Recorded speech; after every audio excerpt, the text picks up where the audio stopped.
audience with thought-provoking stories, examples, and humor.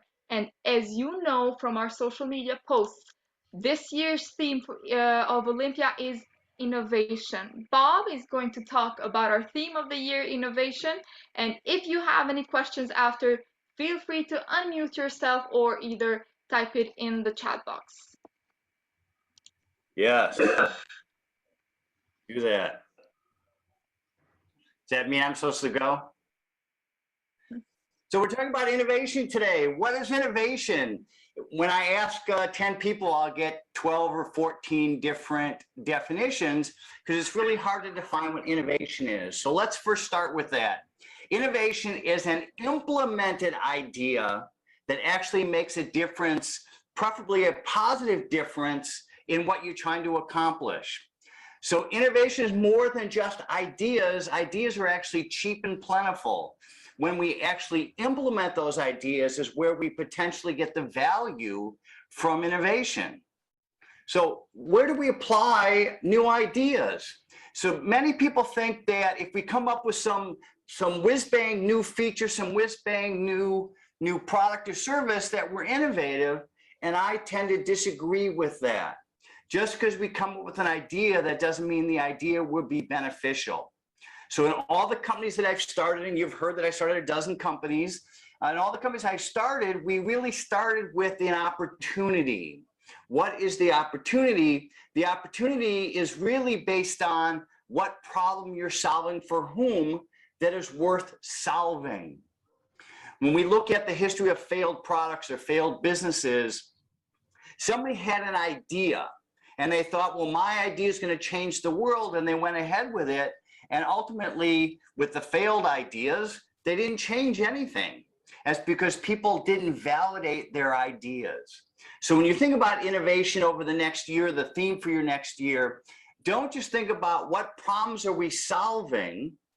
Figure out, are we solving problems that are actually worth solving? Do people really care? Will they benefit from your new ideas? And the only way to know that is to validate your hypotheses, is to validate your guess. So just don't think just because you have a particular problem that there's going to be 1 million people in the world or 1 billion people in the world who face that same challenge. And we figure that out by hanging out with people and gaining empathy for the people we're trying to solve problems for. So if you're trying to solve a virus problem, get to understand, get to know the people who maybe have the virus or are impacted by it, and figure out what the challenge is, the frustration is from their perspective.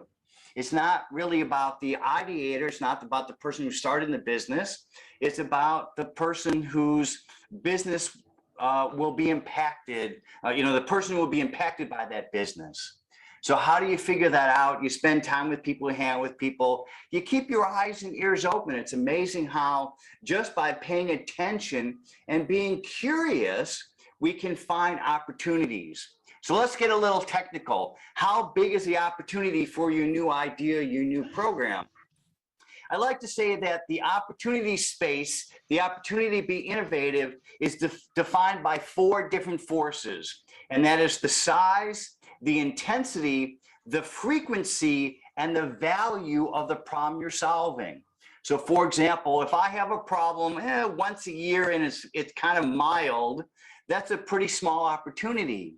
But if I and 1 million people face a frustration every day, and the cost to me in time or money or effort is pretty significant, that makes a pretty significant problem to solve, which means it's a pretty significant opportunity.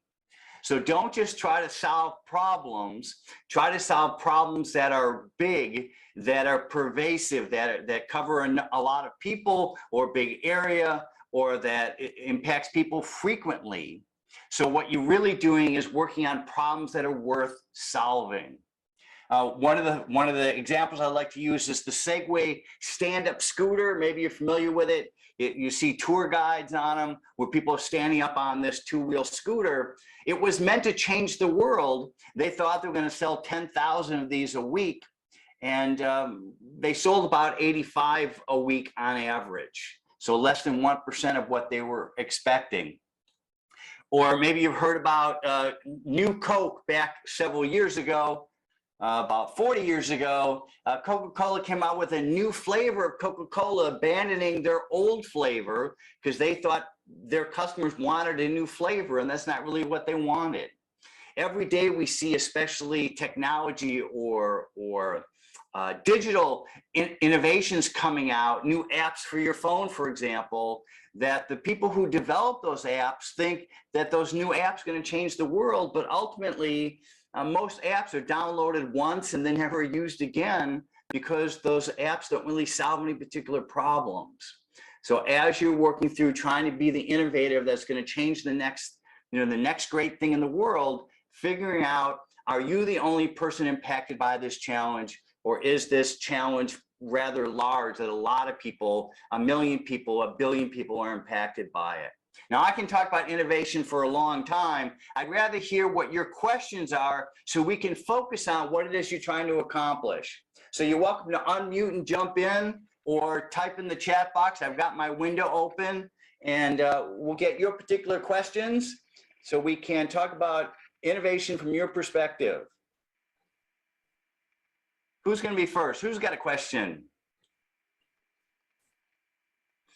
Otherwise, we're going to do what's known as being voluntold. I'll call on you. How's that sound? All right, Evan Sears, I see you up on my screen.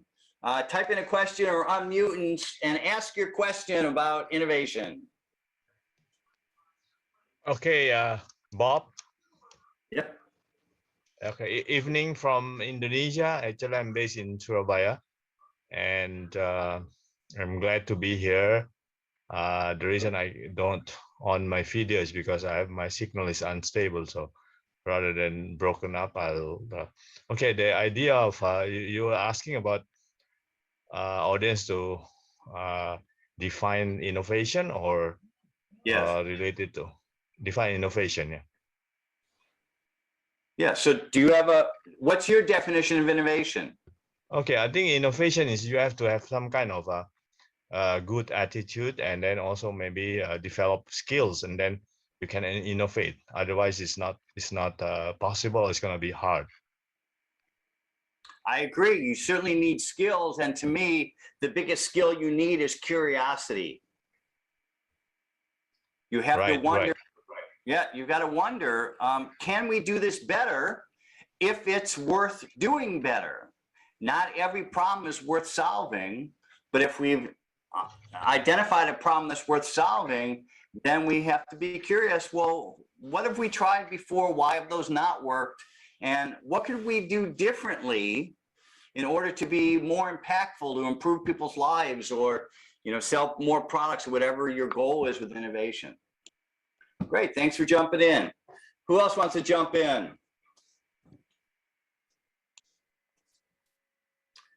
Dragon Z Saif, yes, you may. And I apologize if I mispronounced your name. It's okay, it's safe. But I believe innovation is like a process of coming up with an idea to solve a certain solution, which can be a product or service, or simply an idea that can develop a new process, including new techniques that, for instance, can help prevent global warming causes and issues with it. But most importantly, innovations in today's world is something that doesn't affect one of us, but at this stage affects all of us, and it's keeping our planet safe, and of course, developing our world into a better place. For instance, one of the greatest innovations of all time was the computer, if not the smartphone. This not only enables us to be able to go through many different things, but organize our work. And if it weren't for that, we wouldn't even be in this call today. If it weren't for Zoom, we wouldn't be able to be using this during the COVID pandemic. We'd probably just be at home using a television or a radio to be able to learn. But thanks to these innovations that have been strategically created, we're able to live our life properly and I guess in a modern way and more developed way. And that's what I believe is an innovation. Thank you. I think that was a very good summary of the process, but you started with innovation as a process for coming up with ideas, and to me that's just ideation. That's not innovation. Coming up with the ideas is only part of the problem. The challenge is coming up with ideas to solve problems that are worth solving. And that's where many people kind of miss the mark. They're coming up with ideas and they fall in love with their ideas, but those ideas don't really create any increase in value over what's already being done. Just because we're doing something differently than what's currently being done doesn't mean it's better. So we have to have the it's better, and then we have to implement the idea before it actually becomes an innovation. All right, Yusuf asked a question. Why is innovation so difficult?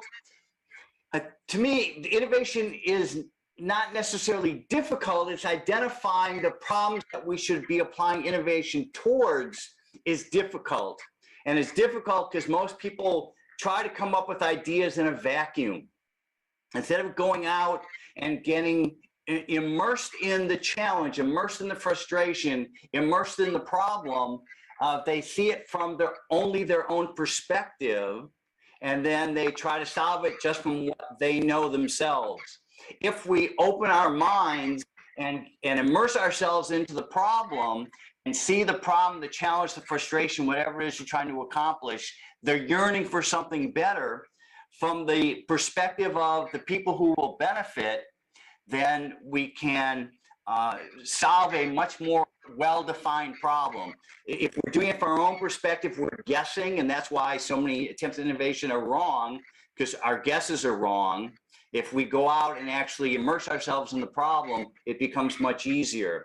And that's the same thing, Jeremy's question about how do we spot opportunities for innovation, is we keep our eyes and ears open for not necessarily what people say, but what people are doing. If we watch people, we can see what they're frustrated with, what they would like to work better for them, and we can spot those opportunities, but we have to keep our eyes open. I liken this to a lock and a key. Most people invent a key, and then they wander around trying to figure out what lock it opens. So they come up with an idea, and they figure out, well, who would buy this idea? Instead, I like to find the lock that I'm trying to open, and then I invent the key. I want to see the problems, the frustrations. We do that by keeping our eyes and ears open. Do I think we're more innovative today than we were 10 years ago? You know, it depends. The railroad was the fastest form of transportation in 3,800 years. So the chariot was invented somewhere around 2000 BCE. It was the fastest form of transportation for 3,800 years. And then the railroad comes along and dramatically changed transportation. Only 66 years or 100 years later was the airplane. And then only 66 years after that, we were walking on the moon. So I think the rate of invention has certainly accelerated. The rate of impact of those inventions have certainly accelerated. I think that with digital tools, we come up with more and more solutions than we have in the past. It's really a question of whether the impact of those inventions are really more impactful than they were 200 years ago, 150 years ago. I don't think that we've seen the biggest changes. We're not going through the biggest changes every day. The internet, the railroad, the airplane, jet planes, space travel, those have been dramatic changes to our life. Some people would say improvements. So those we've seen already, and we'll have more to come about. Okay, I've discovered something about psychology. How do I make that discovery innovative? Okay, so you've discovered, I apologize, I can't pronounce your name. You've discovered something about psychology, but is that discovery, does that highlight a problem that people are willing to change their behavior for in order to resolve?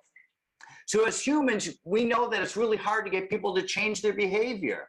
So if you want people to adopt your new innovation, they have to stop doing what they're currently doing. Is this discovery enough that people are willing to change their behavior in order to gain the benefits of your new idea?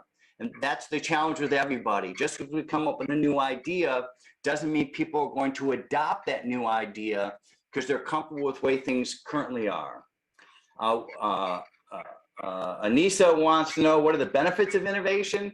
Well, that's always the question. What are the benefits? Just because you come up with a new idea doesn't mean that there's some new benefit. What we'd like to see is an increase in value. Now, that value may not be in money. Maybe the value is in understanding. Maybe the value is in communication. Maybe the value is in our acceptance of the world. Whatever the value is, however you define it, that's what innovation is supposed to drive. If your new idea isn't more valuable than what we're currently doing, then people aren't going to change their behaviors and adopt it. So that's what we're looking for. How does innovation affect some people? If they adopt it, if people adopt your innovation, then they benefit from it. If they don't adopt your innovation, assuming it's more valuable, then they don't benefit. If we're talking about social ideas, we're talking about nonprofits, people would benefit if we can be more effective in our goals in trying to accomplish our social needs. So these are all fun questions. It really comes down to ideas themselves are actually have almost no value. I know that's hard to take, that you're a group that your goal is to come up with all these new ideas, but the ideas themselves don't have value. It's when those ideas are implemented that they potentially generate value, and when they are adopted by more and more people, they have more and more value. So it's not about the idea, it's about how those ideas can be put into practice, whether it's a new product or it's a new social benefit or a new service, how we can take those ideas, put them into practice, and have people adopt those new methods, those new ways that we really gain big advantage. All right, I know I was supposed to be limiting my time today. I want to make sure I answer all your questions. Again, you can unmute or type in the chat box. I can actually see the chat box today. I want to make sure that I'm answering your questions and giving you the value that you were looking for in my part of your presentation today. Any more questions? Any comments? Have you got any takeaways from today? Have you changed your perspective on innovation and ideas based on our short chat this morning? Anyone's gotten any? Okay, Maziz, yes, please ask your question. Please. Like in this position, we are seeing that innovation are actually like what we think is actually innovated. Like we cannot find other thing to innovate. Like there is internet, there is mobile, there is computer, there is tablet, there's like whatever you think that is not worth it or that is not valued.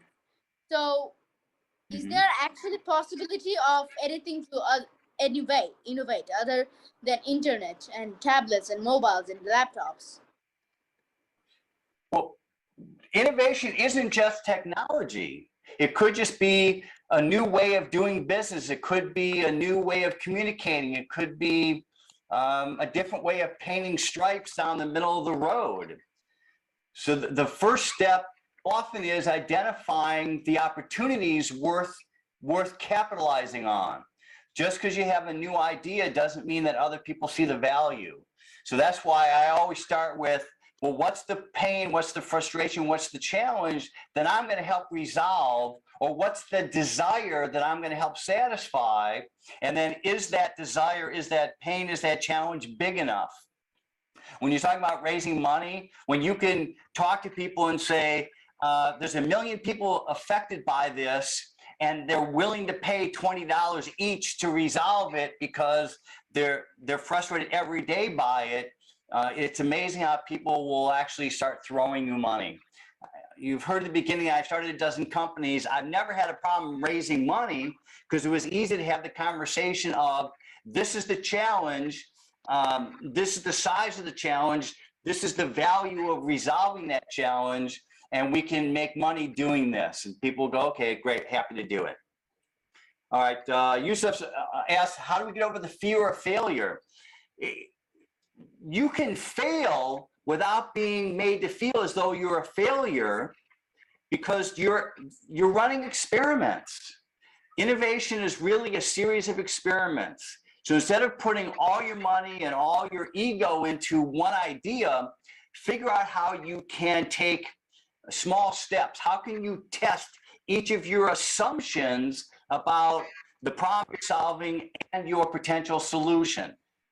So just use them as a series of experiments. If you were a scientist, you are a scientist, and you're trying to solve any other problem, you would do an experiment to figure it out. And that's part of your goal as an innovator, is how can we test our assumptions? How can we test that this is the best solution? How can we test that this is a problem worth solving? How has innovation helped you in your sector of business? That is a large question.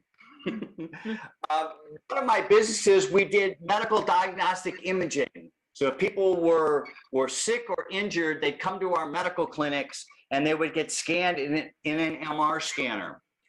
One of the ways I applied innovation is we figured out that what people really wanted when they were being diagnosed was a fast answer. If you go to the hospital, get an MR scan, it would take days in order to get your results.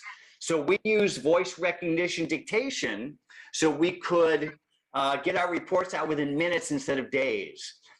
In every one of my companies, innovation has helped us because we identified problems that were worth solving, that people were willing to pay to resolve, and that's where we put our efforts. All right, I see hand raised, Matej. Hopefully I got that correctly. Greetings, Mr. Rivot. It's a pleasure meeting you digitally. This is more of an entrepreneurship-based question, but since innovation is a fundamental part of being a successful entrepreneur, I'd say I wanted to ask it anyway. Yes. As a student, it's quite difficult to be taken seriously by the product design industry and other industries, for example. Even with valid arguments, let's say successful project history, project award history, etc. Basically, we may come up with an idea, maybe prototype it eventually, promote it in certain expos, patent it if we get really lucky. But all of these aspects require sufficient funding in order to be brought to reality. From your experience, what advice would you give for students which are looking for funding regarding their successful projects, let's say excluding grants and competitions with cash award for the winners? It comes out of the same thing that, well, let's talk about what people do wrong.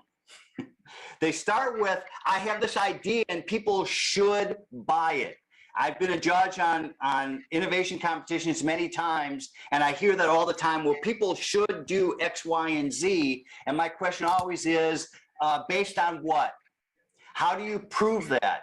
So the innovator, the inventor is making an assumption about what people want. As a judge, as an investor, I want to know what you based your assumptions on. So when you come to me looking for funding, I want to know that here's the idea, because there are 66,000 people in my neighborhood, in my country, in whatever, who have this problem, and the problem is costing them X, and we can solve that problem at a lower price and still make a profit. So it's not about the idea, it's about the opportunity. That's how we fund innovation. Most people come to me, most people go to competition and say, I have this great idea, without any validation of their assumptions, of their hypotheses. So let's validate your assumptions with some real numbers, real world experience. Now you've got my attention. I'll give you an example. Okay, you're welcome. I'll give you an example. I was judging a competition, and this student came to me, or came to the panel and said, well, this is a better way for doctors to wash their hands, and doctors should do this. And my question was, have you ever talked to a doctor? Have you ever convinced a doctor to change what they're doing? He said, no. I said, well, okay, then just because they should do it doesn't mean they will. If we look at it from the doctor's perspective, do the doctors believe that they have a problem? And if they don't believe they have a problem, then they're not going to change their habits. All right. Lubiga, I apologize. With a name like Bob, my name's easy. I mess up everyone else's name. I apologize. So you got your hand up. Please jump in with your question or comment.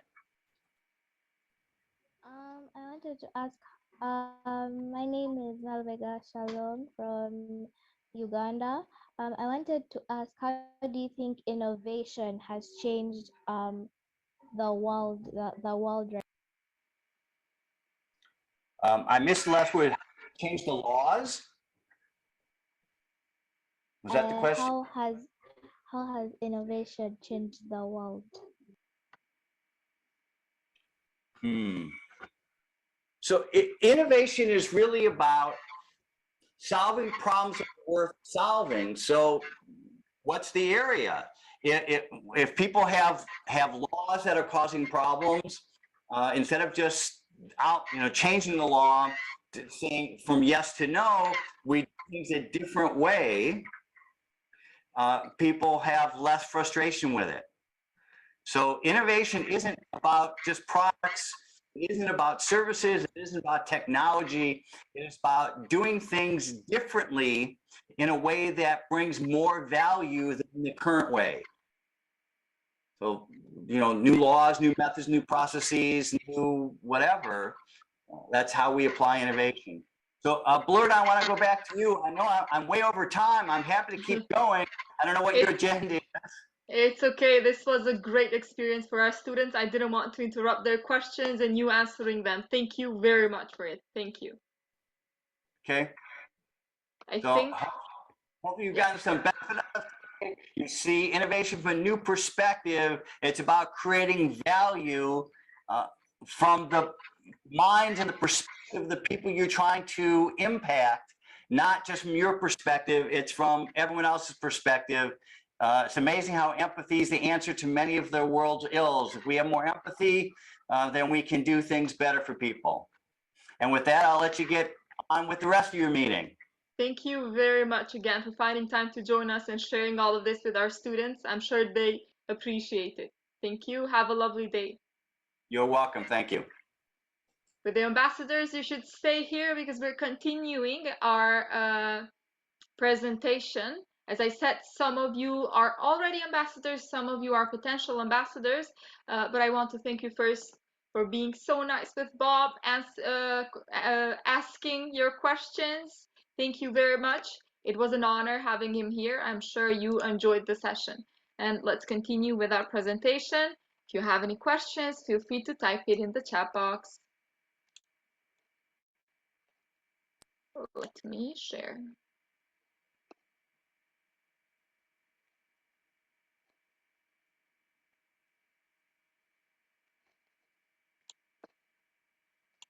Okay, we're done with it. So for the new students who joined, we're going through quickly of what Owlypia is, and then we're continuing with our new plans for this year. So Owlypia is an international platform where participants get to communicate, share, collaborate, write, discuss, think, and enjoy. Who can join this competition? Students aged 9 to 18 can join Owlypia. As you can see, we have 3 different age categories: Owlins, Owlets, and Owlys. These are some photos from the locals we had in different countries all over the world before the pandemic, of course, the on-site ones. As we announced before Bob started giving his speech, our new theme for this academic year is innovation, what's next? As you know, the past year we worked with teamwork, achieving together, but now we're moving on to innovation. All the resources are updated in our website. You can find them there. You can find also the posters and everything, also in the links and emails we send to you if you're already a student ambassador. Owlypia has 5 different subjects which you can choose from: social sciences, art and design, literature and culture, economics and business, and science and technology. So you pick a subject and then you take the exam based only on the resources you studied from for that subject. The resources can be found in our website. As I said, they include books, films, videos, articles, and blogs, and research people. They are updated in our website. If you go there now, you will find innovation resources. So you'll find the new ones there. Owlypia has 3 different rounds. We have online rounds, local rounds, and global rounds. This is Owlypia in summary. I'm gonna go quickly through the rounds one more time, give you some explanation. For the online rounds, most of you have participated in online rounds. This is just an exam that you take on a certain date. Owlypia will organize it 5 times a year this year as well. The locals, you know that we have a special date for each country. You can find the dates. I will share them with you later. And then the globals, which are organized in Cambridge and Boston, and globals virtual. Hopefully, this year we will be able to have the Cambridge and global ones, because we did not due to the pandemic this year. But hopefully we get to meet each other soon there. So this is Owlypia in summary. The age category was 9 to 18. Our theme this year is innovation. And you can find everything else in our website. All the necessary information, the posters, presentation, anything you need is there. These are the dates which we will organize the online rounds. I already mentioned it to you. We will organize it 5 times a year. We are starting with the first one in 16th of October. So the very first Owlypia online is on 16th of October. And then we have one in December, February, April, and May. What is Owlypia Online? So Owlypia Online is an online knowledge competition. You take the exam individually. This is a multiple choice test. You have 90 minutes to answer 90 questions. You win discounts for globals if you join it. So depending on which place you get, first, second, third, you have a chance to win up to 50% discount for globals. Now we have Owlypia local rounds. As I said, we have a special date for each country. We inform all the students, supervisors, teachers, ambassadors through email about the date, where you can also find the posters and everything else you need. Owlypia local virtual rounds are exciting national events that are held online. So you can take it from the safety of your home. You can register from our website, choose your favorite subject, form a team of 3. So online was individual, but the local one is with teams. So you need to be in a team of 3 to participate. You study and then you take the challenges during the competition. There are 4 different challenges. We have knowledge challenge, speechcraft, impromptu, and team spirit. You receive medals, certificates, and trophies. Also, anyone who gets a medal qualifies for Owlypia Globals, and you have a chance to win up to 25% discount. These are local virtual dates. Of course, we can't go through all of it, but we're starting in October. The first ones we have on 23rd of October, countries Afghanistan, Azerbaijan, India, Pakistan, Tajikistan, and Uganda. And then on 30th of October, we have Cambodia, Indonesia, Kazakhstan, Kyrgyzstan, and Myanmar. If you want to find your country's date, you can go to our website. You can find it in the posters, but also in the registration page. So once you go to the registration page, click locals, you will find the entire list, all countries, and the date as well, the fee and everything else. This is Owlypia flashback again from locals we had, on-site locals we had in different countries all over the world. We are still hoping that the situation will get better with COVID and we will get back to this as soon as possible. We want to meet all of you. And now we're moving on to Owlypia Globals. Last year, with the theme teamwork, we had 3 different global virtual rounds, all of them very successful. Students really enjoyed it. They met students from all over the world, different countries, different cultures. They were sometimes in teams with different countries as well, so it was really, really fun experience for them. This is a 3-day competition held online. Students from all over the world can take it from the safety of their home. So you can register online, you choose a subject, form a team of 3, you study and take 5 different challenges in globals. These challenges are knowledge challenge, pen down, speechcraft, impromptu, and team spirit challenge. In order to go to globals, of course, you need to qualify. I said it earlier, you can get the medal either from online round or locals. So you just need a medal, you qualify for Owlypia Global Rounds, which are held in Cambridge, Boston, or Global Virtual. Okay, we've come to Owlypia Student Ambassadors, which you are, but as I said, we have some students who are not student ambassadors yet. So becoming an Owlypia Student Ambassador will grant you the following benefits. Receive a digital badge and certificate, brighten up your CV and begin planning your career, join a global network of international students, guide young minds on their intellectual journey. So to become Owlypia Student Ambassador, all you have to do is follow us on our social media platforms. We are everywhere: Instagram, Facebook, YouTube. Share one of your Olympia experiences or memories, like photos, certificates, medals, Ollie mascots, anything you have from Olympia. You can share it on your social media platforms, and of course tag Olympia so we can see it. Include our motto, Olympia is more than just a competition, in your post, and fill out the student ambassador form below. You can find the student ambassador form in our website as well. If you go to partners, you can click on student ambassadors, you'll find the form there. You can fill it out and then you'll become student ambassador. Let's partner to discover new ways of learning together with Olympia Club activities. This is one thing we wanted to talk to you about as well. Olympia Student Club activities. Some of you have already set up clubs. They've been running for a year now, sorry. We have got emails, we have proof that the clubs are functioning perfectly, and thank you for doing that. The best of luck this year as well. What you can do is establish Olympia school clubs in your school with the help of a supervisor or a teacher as well. There you can gather once, twice a week, that depends on you, share thoughts and ideas, study the resources together, and a supervisor or the teacher will be there to guide you as well. This is a great way to come together with other Olympians in your school. What are the benefits of Olympia School Clubs for students? So you enhance academic performance, gain teamwork and leadership experience, you boost your confidence, you learn how to work in a team, acquire new knowledge, develop public speaking skills, explore interests and future careers, meet students with similar interests. As you know, Olympia has different challenges. We have impromptu challenge, we have debating and public speaking.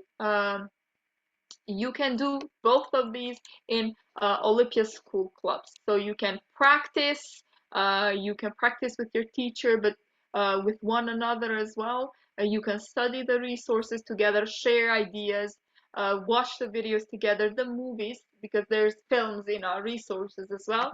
So it's a really, really fun experience.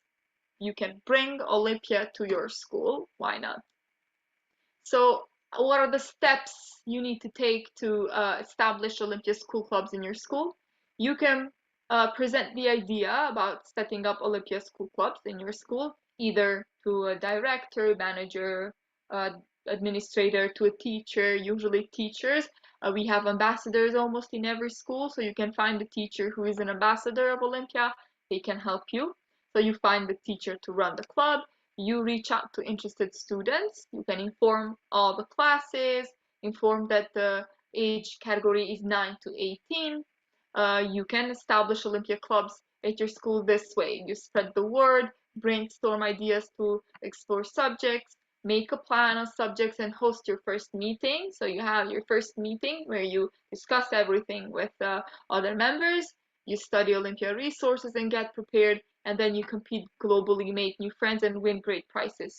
So you will be much more prepared to take Olympia challenges, Olympia rounds, if you attend these clubs as well. I think that's it for Olympia school clubs. You have seen probably or not, I'm not sure, but if you follow us in our social media, you have. If you don't follow us, make sure you do that today. we have a short video contest which is coming up. Let me admit some of students who are joining. We had a similar one last year. Some students won and they won great prizes, free registrations for online and local rounds. This year is the same, but the theme is different. So it's a short video contest. The theme is, who do you think is the most innovative person in your country? Explain why. The deadline is the 1st of October. You will submit it by 1st of October, 5 GMT plus 0, so 5 p.m. Let's read the rules. Then if you have any questions, feel free to ask me in the chat box. So the short video should revolve around the theme given above. So you read the theme. It can be in the form of any genre, animation, drama, or comedy. The video has to be your own original work. Of course, you can't copy it from YouTube or somewhere and just upload it. It has to be your work. The length of the video should not exceed 90 seconds. So 90 seconds is limit. Students may work together in groups or individually, so you might do the video on your own or with a group of friends. That's totally okay. Submit the video through the registration form. You have the registration form here, Owlypia, in our website, but we have sent it to your email as well, and we will send it to your email as well. Once you receive the next email from us, you can upload your video. So you have time until the 1st of October to make it, but upload it please by the 1st of October, 5 o'clock, because we will close the registration then, and you have a chance to win great prizes.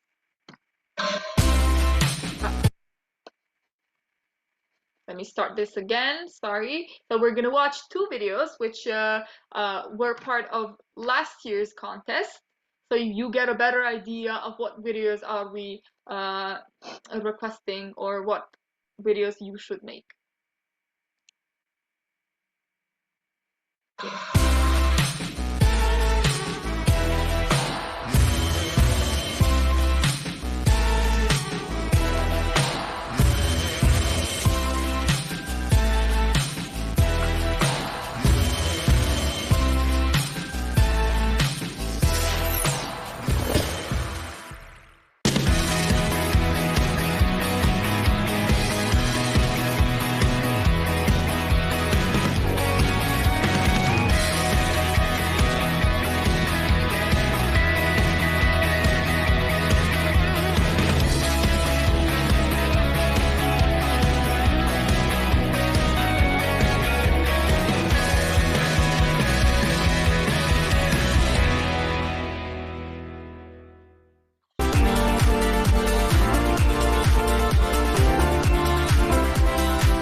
That was the first video, so it had a different theme, as you know, last year's theme. Let's see the second video.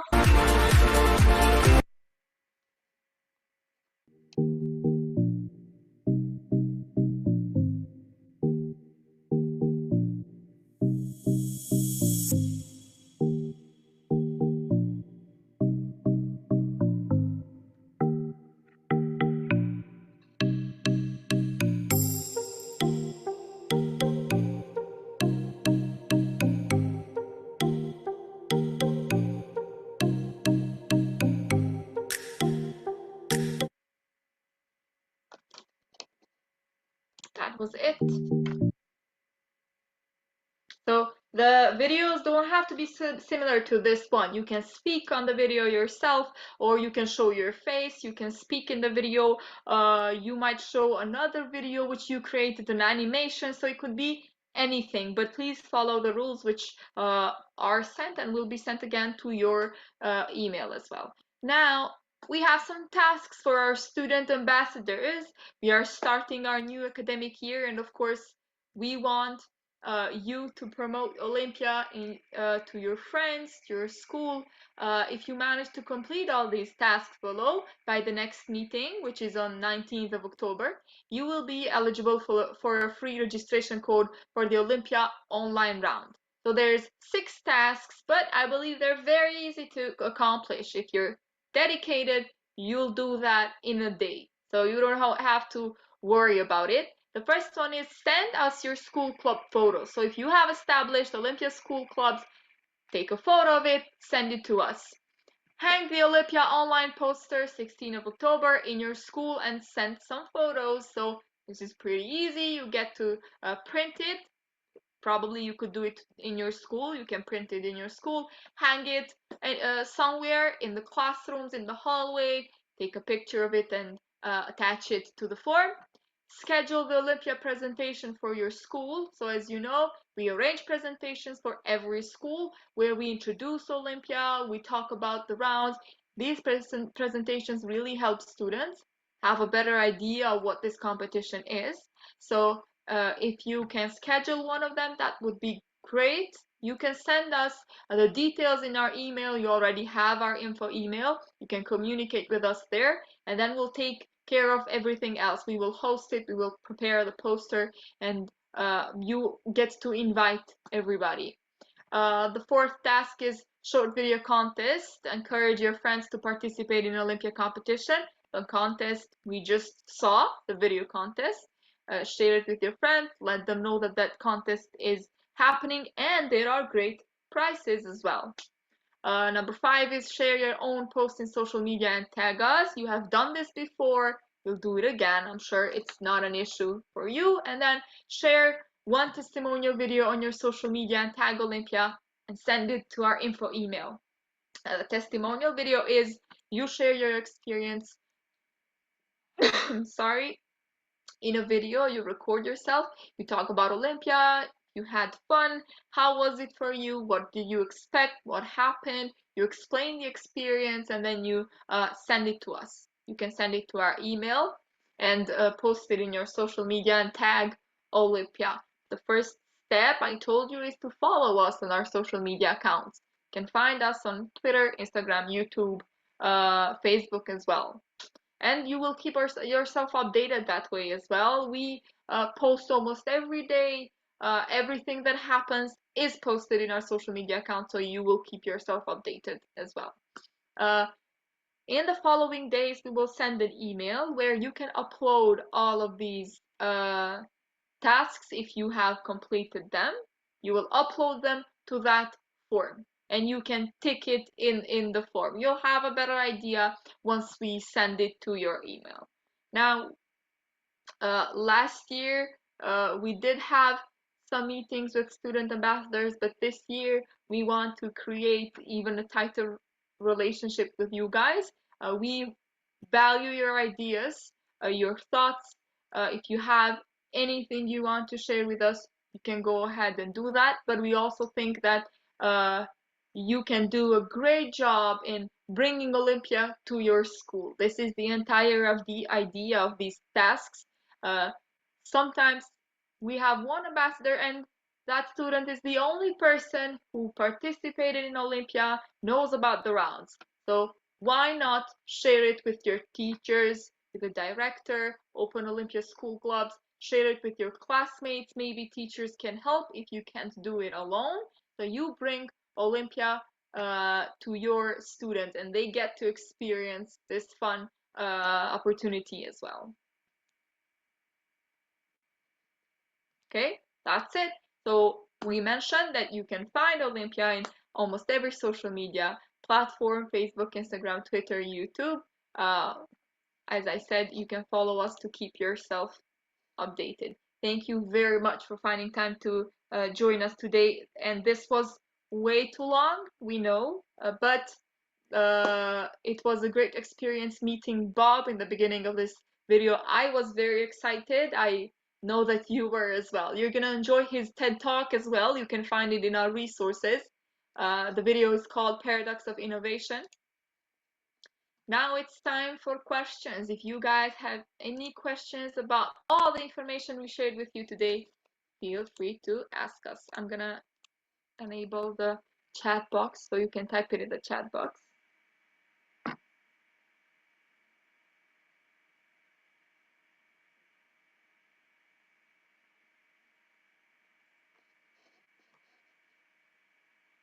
It's important that you check your emails pretty often. We communicate with you mostly through emails and then these meetings which we are going to have. I'm waiting for your questions.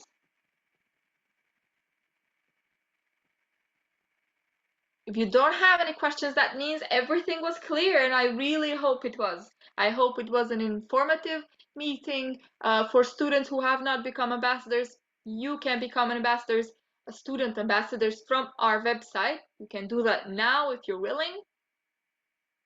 Can you talk about the video contest shortly again? Sure, I can share again. Let me share the presentation again. I'm going to share the rules. So it's a video contest in which there are going to be 2, 3, 5, I think 5 winners, if I'm not mistaken. You can create any video that you want. It could be an animation, drama, comedy. It's similar to the one we had last year. It should be short, 90 seconds. And the theme was, let's check the theme. Who do you think is the most innovative person in your country, and explain why? Who do you think is the most innovative person in your country? Explain why. You can pick anyone from your country and explain why do you think that person was innovative. It could be for various reasons. And then these are the rules for the video. You can also find them in our website, in our Instagram account, in our Facebook, in our social media. We have posted it as well. If you want to, you don't have to remember the rules now, but you can check them later. And you can find the link also in our social media accounts.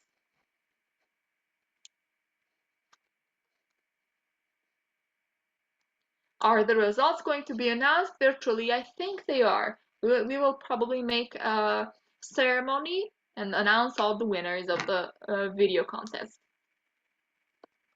What are the prices for the top 5 students? Ooh, that's a good question.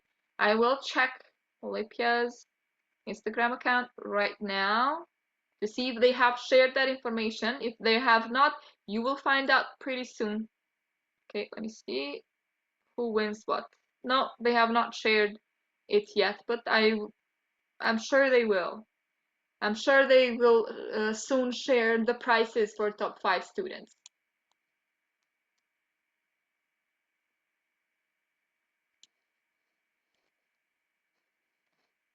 Okay, I see no more questions. I'm gonna give you guys one more minute.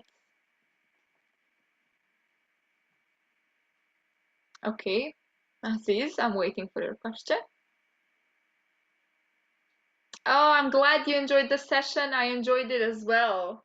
It was a very special one, and I can't wait to meet you guys again.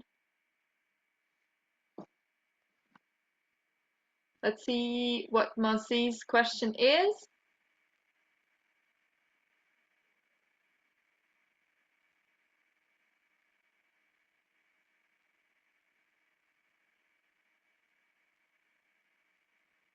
What prices will we get? It will probably be free registrations for online and local rounds. I think definitely it will be free registrations for online and local rounds, but I'm not sure how it is divided. We will probably share it in our social media soon, so make sure to follow us and keep yourself updated. Thank you for your question, Masis, and thank you to everyone, first of all, for finding time to join us. I know you're busy with the school starting and everything. I wish you the best of luck with the new academic year in your school, but also in Owlypia. I'm looking forward to meeting all of you, seeing all of you joining our online and local competitions, and doing a great job as student ambassadors. Have a wonderful day, guys. Bye. Bye. Bye. Bye. Bye. Bye.